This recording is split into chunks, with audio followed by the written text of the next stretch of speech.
Assalamu alaikum warahmatullahi wabarakatuh. Qala Allahu taala wa anna almasajida lillah fala tad'u ma'a Allahi ahada.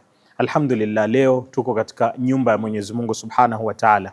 Mwenyezi Mungu anasema masajid ni nyumba yake, na hapa haabudiwi mwingine yote isipokuwa Allah subhanahu wa taala. Na sisi tumekuja kufanya usafi kidogo kama unavyoona, ili tuhakikishe wewe unapokuja kuswali basi unakuwa upo katika hali shwari, hali inayopendeza. Msikiti inafaa kuwa ni sehemu ambayo wewe mwenyewe unapoingia unasikia raha, isiyo unaingia msikitini kuna uchafu, kuna vumbi, kuna nini. Lakini alhamdulillah hapa Masjid Ridwan tunaona hali iko sawa, ni touch up hapa na pale tu ili kuhakikisha nyumba yake Allah subhanahu wa taala inakuwa safi. Ni nini kizuri na cha kupendeza mbele ya Mwenyezi Mungu subhanahu wa taala kama kuifanyia kazi nyumba yake? Basi leo sisi hapa Iqra FM pamoja na Al-Huda TV tumekuja kumfurahisha Allah subhanahu wa taala na vile kuamiliana na watu wa Dandora, haswa phase 2 hapa katika Masjid Ridwan.